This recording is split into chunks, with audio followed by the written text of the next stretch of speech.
ఇక మనుషులు 150 ఏళ్ళు కనీసం బతుకుతారు.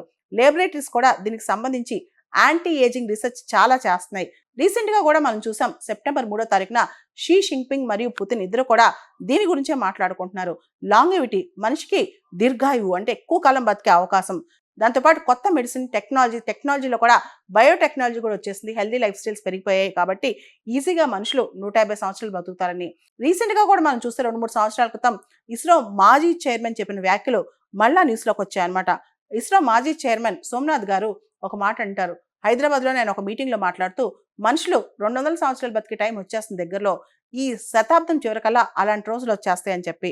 మనం చూస్తే అమెరికన్ ఆంటర్‌ప్రెన్యూర్ మరియు వెంచర్ క్యాపిటలిస్ట్ బ్రయన్ జాన్సన్ కూడా ప్రాజెక్ట్ బ్లూ ప్రింట్ అని చెప్పి మనిషి ఎన్ని గంటలు పడుకోవాలి, ఏం తినాలి, ఎలాంటి ఎక్సర్సైజ్ చేయాలి, ఏ గాలి పీల్చాలి, ఇలా చాలా ఎక్స్పెరిమెంట్ చేసి యాంటీ ఏజింగ్ మీద ఆయన చాలా కృషి చేస్తున్నారనమాట.